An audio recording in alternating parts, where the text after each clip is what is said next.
Most of the people at work have no idea about my life as the Mexican Morrissey.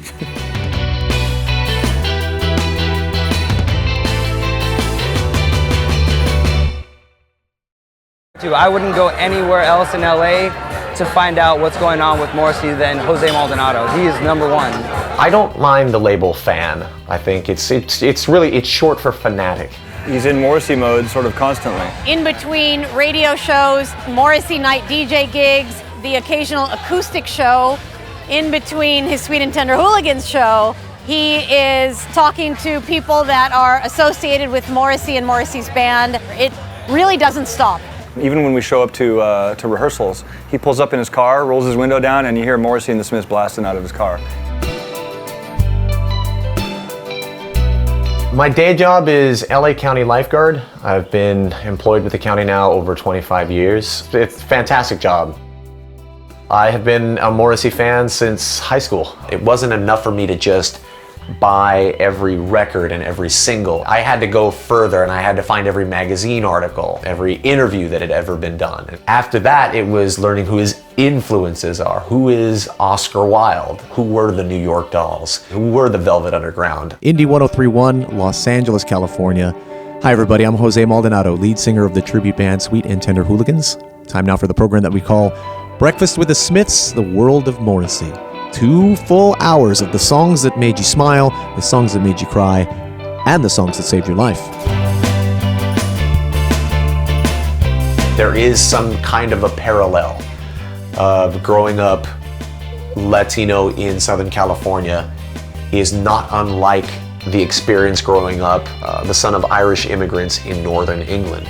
Growing up in the 70s and 80s, around my Anglo friends, I wasn't quite Anglo enough. And around my Latino friends, I wasn't quite Latino enough. So I was an outsider in 2 different communities. One of our best-selling t-shirts that our band has says Mexican blood, American heart, and that about sums it up. Everybody's always asking different Latinos and they always have like a different answer for it, but for me it's music in Spanish. The men are putting themselves out there vulnerable and really speaking what they're feeling.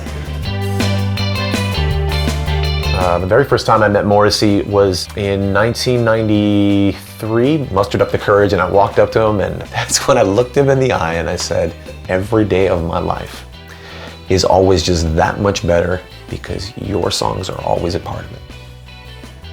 And I got most of that out before I started crying. And he signed my CD, To Jose, Good Luck Forever, Morrissey. Before I cut you loose, my tribute band Sweet and Tender Hooligans will be performing this Saturday night at Romano's in Riverside. Hope you guys can make it out there. I got the idea for having us do the tribute in 1992 when there was a fan convention being held here in Los Angeles. And I thought, wouldn't it be great if we could play at that fan convention and just do a whole set of nothing but Morrissey and the Smiths, and I could do my hair like him and I could dress like him, and yeah, wouldn't that be fun? And yeah, it was a lot of fun. Let's give it up for Sweet and Tender Hooligans!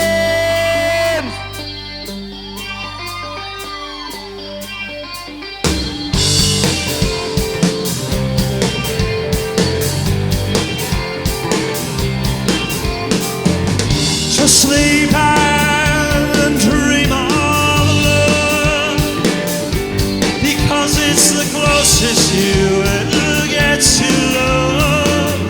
Oh, oh,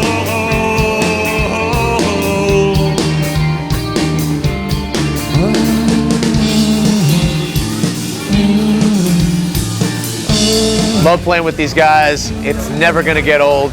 And I just want to keep doing it forever and ever. As long as my body says, yep, I can still do it, I'm going to keep on doing it.